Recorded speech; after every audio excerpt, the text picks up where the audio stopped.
everyone, welcome to another exciting episode of the Bulletproof Entrepreneur Podcast. My guest today is Barney Feinberg. So let me tell you a little bit of something before we get into Barney's story. So have you ever heard of chemistry in relationships? Now, I know you're probably thinking, okay, chemistry has to do with interpersonal relationship when it comes to dating, getting married or having a significant other. But guess what? Chemistry is actually a big part of business. If you don't build the right chemistry with your potential clients, even your colleagues or your vendors and suppliers, you're not going to have a sustainable business going forward. And my guest today is an expert at building authentic relationships in the work environment. So Barney is a certified coach.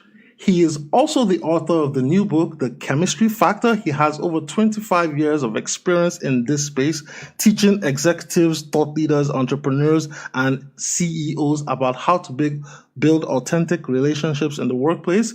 He's also an executive recruiter, so he works with companies to help them fill those top-level jobs. And he's a former tennis pro in his college days. He started out as an accounting guy, but he's transitioned over into the stronger, softer, but much more powerful part of business. So I'm pleased to have Barney on the show today to tell us a little bit more about how to build authentic chemistry in the business environment. So Barney, welcome to the show.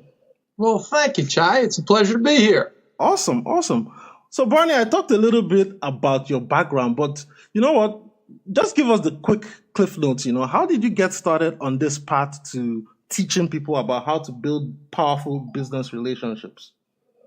Well, as a recruiter, and I've been doing recruiting for over 25 years, it was so evident that people that would come in to see me were not happy.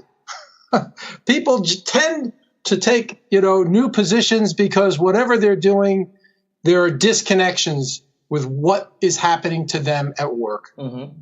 And I wanted to make it better. And I just saw that the synergy between that and executive and life coaching were a perfect match. Mm. And so that's what I've been doing all these years is I've been merging my coaching and my recruiting and created the chemistry factor. So tell us a little bit more about, for example, your career trajectory, how you got into this particular space. I know you were an accountant, you were a COO in a large company in Asia, and then you got here. So what actually turned you from accounting into the softer side of business? Well, I wanted to learn the language of business. Mm-hmm. And I thought the best way to do that was to get a CPA. Okay. And from there, I realized that it was too cut and dry. I'm much more of a people person. Mm-hmm. And so I wanted to do something that involved much more getting out and making a difference in people's lives.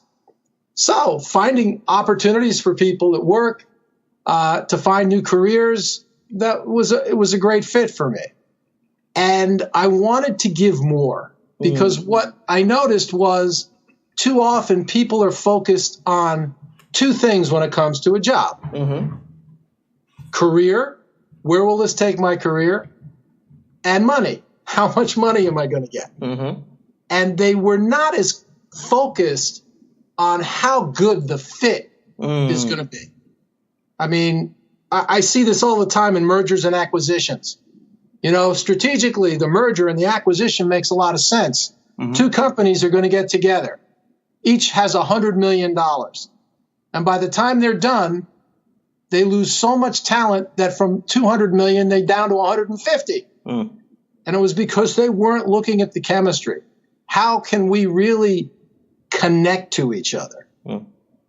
Does that make sense to you? Yeah, that makes perfect sense. And I'm glad you brought up the M&A situation because that's one of the biggest causes of failure in most M&As. It's all about the culture. They could get the back office right, they can get the technology right, but when it comes to the duplication of roles and the people bringing two different cultures, it's almost like getting married. An M&A is pretty much a marriage, but you find that you're bringing two different people to just get suddenly married overnight, and you've not thought about, okay, how are these people going to integrate and work together? And then that causes all kinds of internal problems, which leads to erosion of value in the company. It's funny you use the word marriage, because that's how I perceive anyone taking a job. They're marrying the people that they're going to work with every day. And let's face it, most of us spend more waking hours with the people at work than anyone else in our life. True. And when it comes to taking a job, most people spend maybe 3, 4, 5 hours of face-to-face time to determine how good is the chemistry going to be. Now, I dated my wife for 6 months, and it took another 6 months before we got married. Okay? Thousands of face-to-face hours. 3, 4, 5, 8, 5 face-to-face hours with 3, 4, or 5 different people. And you have to decide, yeah, this is really a good fit for me. Hard to do if you don't know how. And that's part of what I teach people. Yeah. And another thing, Barney, is that in the current business environment we're in, a lot of people want the job. And the interview process does not give you that opportunity to suss out how the chemistry is going to be. It's all about, okay, the interviewer or the group of interviewers asking, okay, do you have the right skill set? Can you do the work? Can you execute independently? And on the other part of the person is probably feeling, yes, I can do it. I'll say whatever it takes just to get me into the door so that I can get the job and make the money. And you're not really consciously thinking about, how am I going to get along with this person? Because the only time you have to figure out the chemistry between you and the interviewer and project if it's going to work when you start with that role is the limited window of time that they say, okay, ask us a couple questions at the end of the interview. And then you're pretty much told, okay, thanks for coming, next person. Well, there's a couple of things I want to point out in what you just said. Okay. First of all, hopefully when you're interviewing, you will be interviewing with the people you're working with. Because if you're not, then you're just going into the black hole of uncertainty. You don't know what you're going to step into. So that's the first thing. Secondly, you nailed it. You're 100% right. People go in, we're trained to pass tests. We were brought up in a test society. Okay. Since you were a little kid, you got your gold star in kindergarten and passed to make the team or make that part in the play or get the grades you wanted. Every day is a test. And that's hard. That's really hard. True. We're always trying to pass.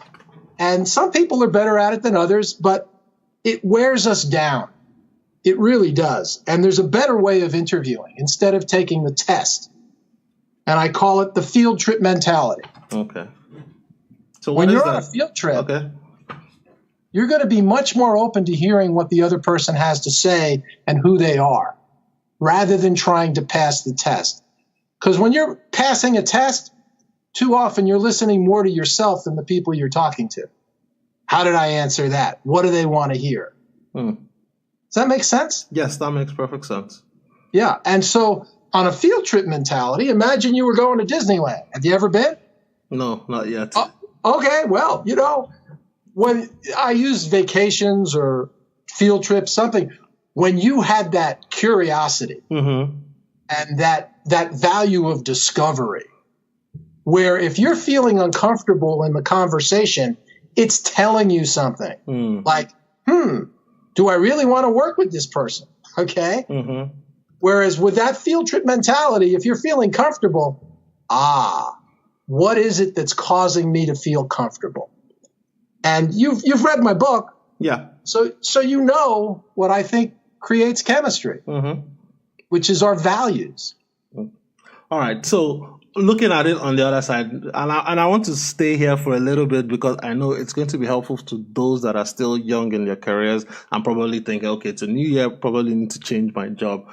Now, if you're in a situation where you're interviewing with 1 or 2 people, and take, for example, in the interview process, let's say the overall boss of the division, the senior partner or whatever you interview, he seems like a cool, chill guy, but the second person is probably the person you'll be working with day to day, and that's the one that's going to ask you the technical questions.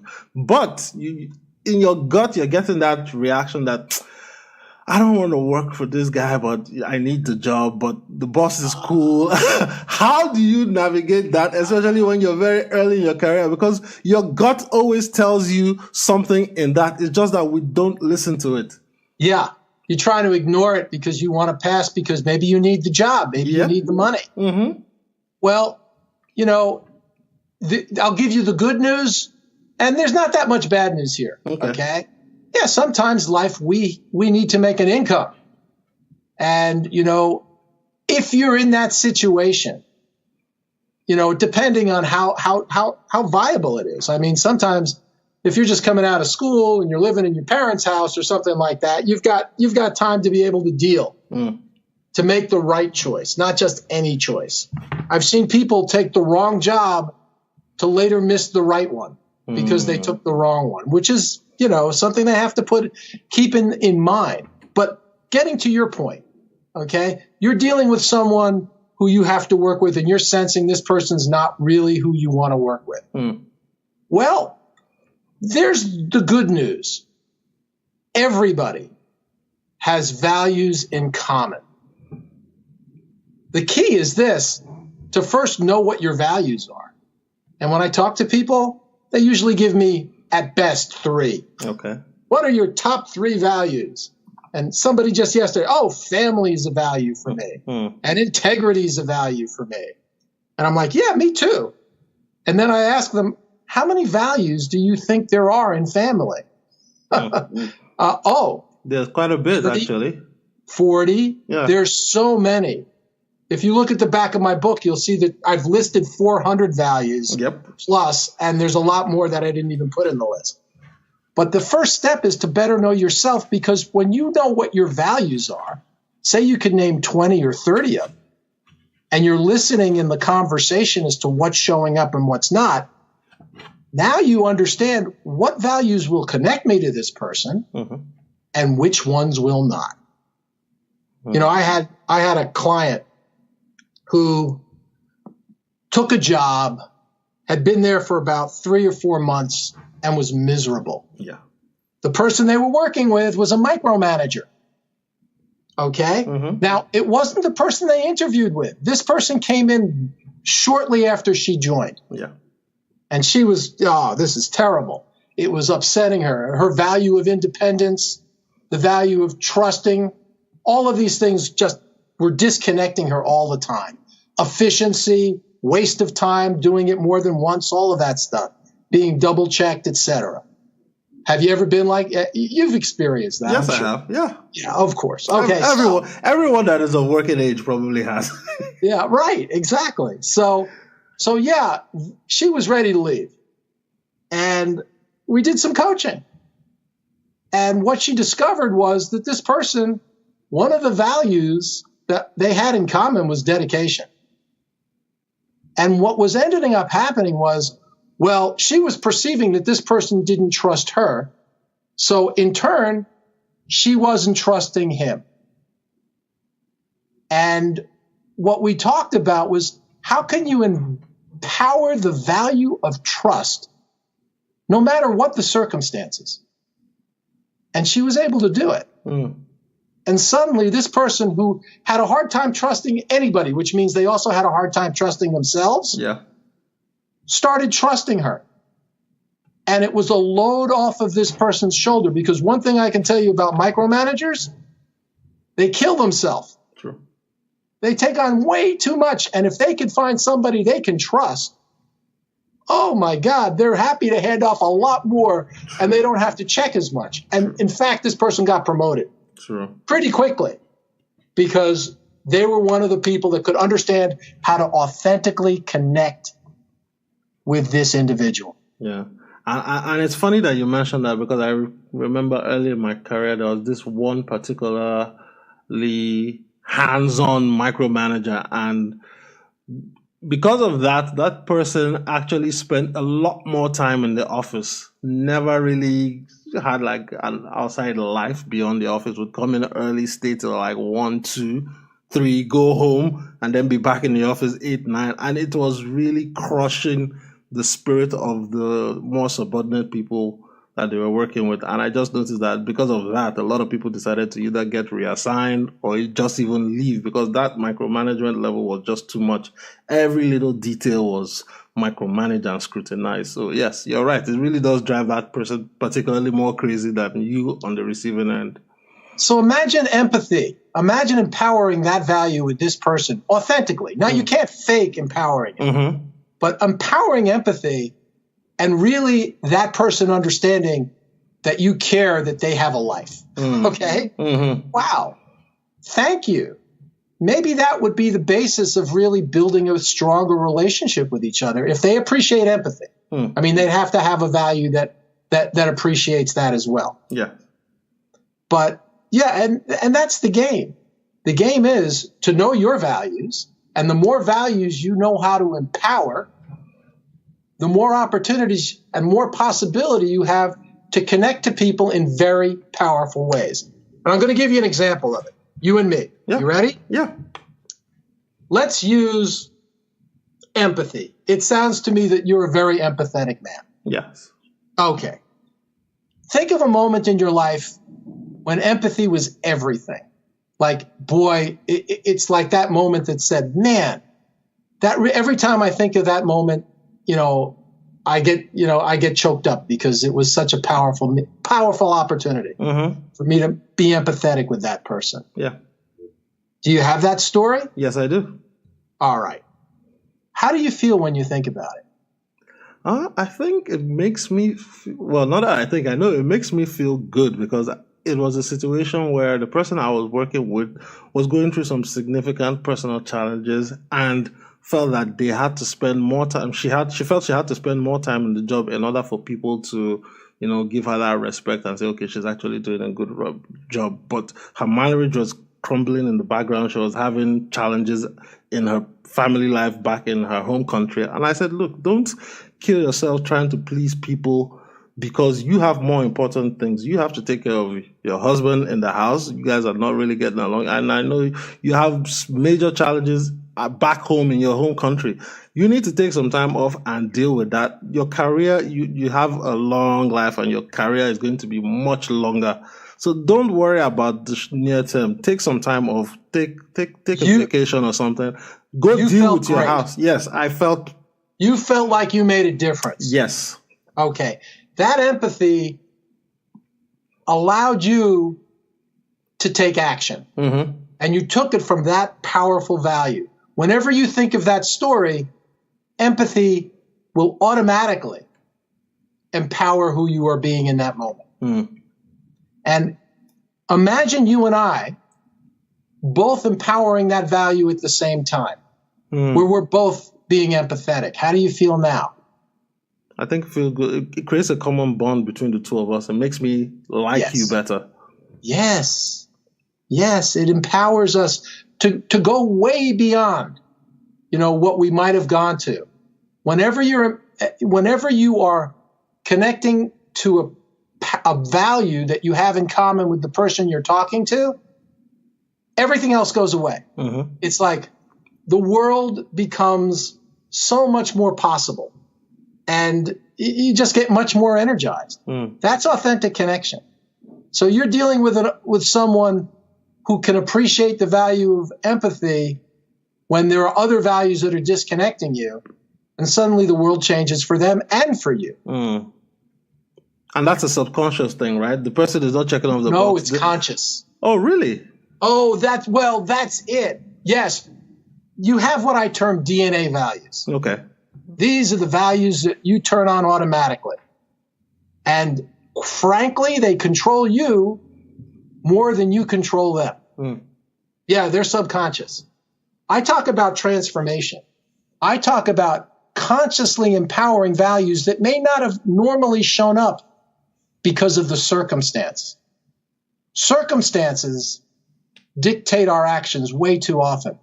We are controlled by circumstances with our DNA values, which whenever those values are not being honored, we're upset, we're frustrated, we're angry, we're confused, we're bored.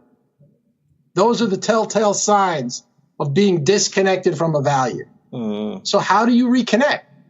Well, find a value that you can empower And if you can find one you can empower with the person you're working with, whoa, the world changes. The world becomes your oyster. You know, the bottom line is Buddha said, we are what we think. All that arises is with our thoughts. And with our thoughts, we make the world. So if we're disconnected from a value, that's the world we're making. Okay? It becomes hard. Gandhi said it even better. Gandhi said that our beliefs become our words become our actions become our habits, and our habits are our values, and our values will lead us to our destiny. And what I say is this: when your value is being empowered and is honored, it's easy to reach and surpass your destiny. But when your value is disconnected, that's when your work is really hard.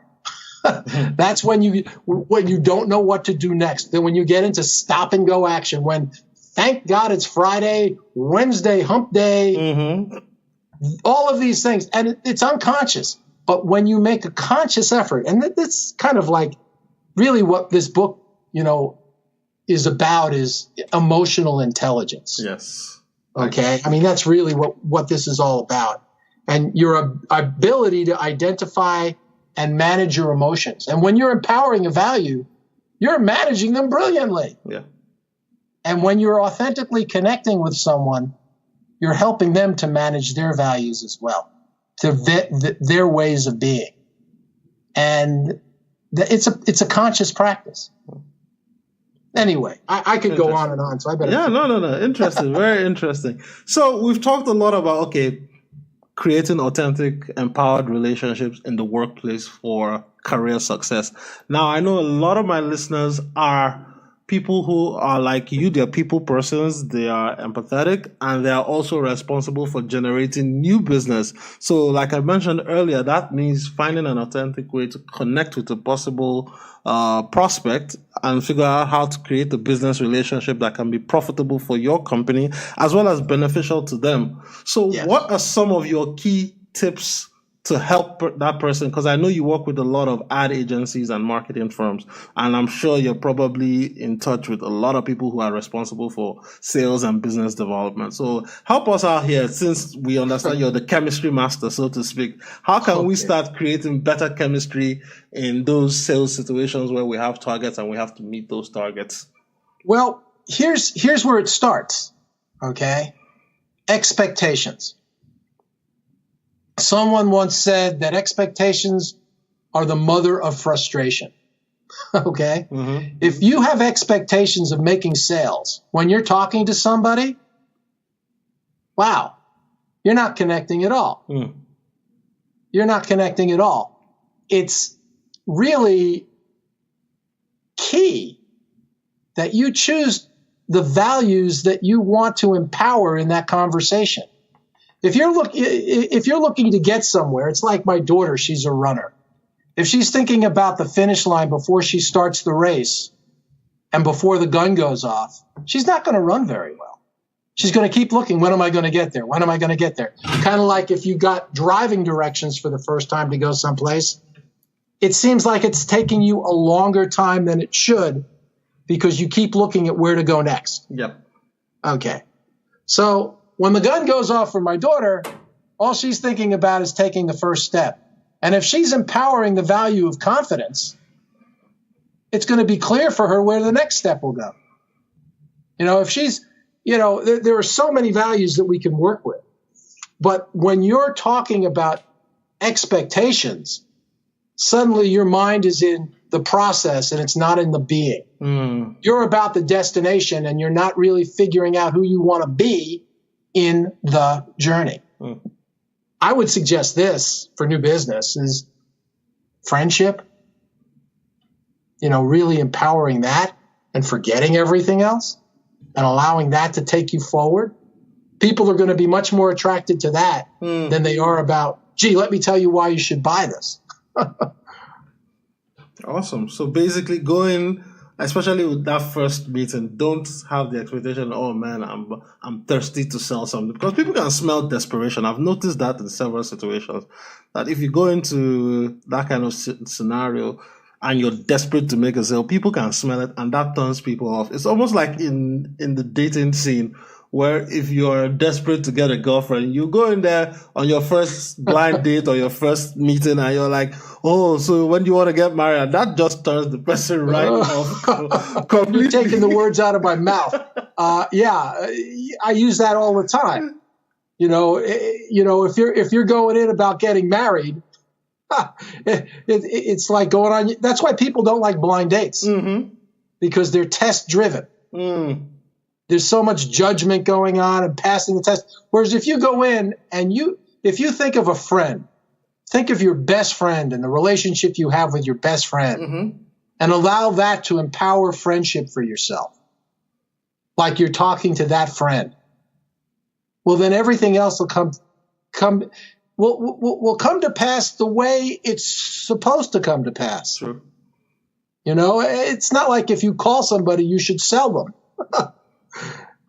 But if you make friends, eventually more sales will come your way. Very true. Very true. And with that said, Barney, my friend, we've reached the end of the podcast. But before I let you go, I just want you to share one or two key takeaways that people can implement, especially now that we're talking in early 2019. Give us some one or two key things that we can implement to start creating better chemistry and better relationship in the professional setting. And then tell us, of course, about where we can contact you, get to know more about you, and of course, get access to your new book, which is The Chemistry Factor. Sure. Know yourself better. Most of us really are not aware of who we are. Understand the value. Your values are your rules of conduct. They characterize your sense of self and are elemental to the actions you take. By knowing yourself better, it's easier to understand the people you're talking to. If I have 3 values, then that's all I'm going to hear. If I have 50, I have a lot more possibility of connecting with people. And so I would say know yourself better would be the first thing. Get organized and have goals, but don't look at the goals when you're talking to somebody.